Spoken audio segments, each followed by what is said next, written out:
अस्सलामुअलैकुम दोस्तों, साहिल ट्रिक्स में आपको खुशामदीद कहता हूँ। दोस्तों, उम्मीद करता हूँ कि आप ठीक ठाक होंगे।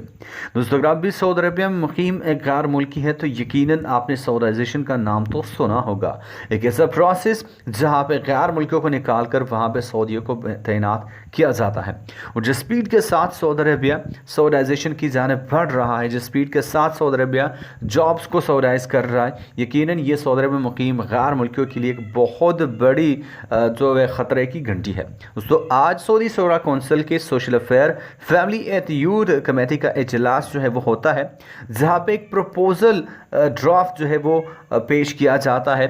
Paragraph number 2 article 26 of labour law के आर्टिकल 26 के पैराग्राफ 2 में कुछ चेंजेस करने के लिए प्रपोजल दिया जाता है। दोस्तों, यहाँ पे ये इजलास जो है वो होता है जिसमें human resources and social development के डेप्यूटी मिनिस्टर भी शिरकत करते हैं।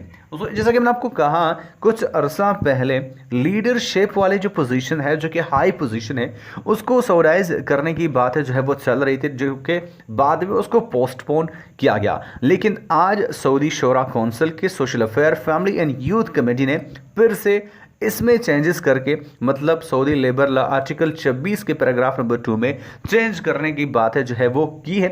और ये सब कुछ फाइनलाइज करके, इसके तमाम तर पहलू पर नज़रसानी करके इस चीज़ को जो है वो काबीना में पेश किया जाएगा। फिलहाल के लिए इसके मुख्तलिफ स्टेजेस का जायज़ा जो है वो लिया जा रहा है और सब कुछ फाइनलाइज करने के बाद इसको जो है वो कैबिनेट में पेश किया जाएगा मंजूरी के लिए। और जिस तरह ये बातें चल रही है तो 99% तो यही चांसेस है इसको मंजूर किया जाएगा। मैं मिलता हूं आपसे एक नए वीडियो के साथ, तब तक ले दीजिए इजाज़त। अल्लाह हाफिज़।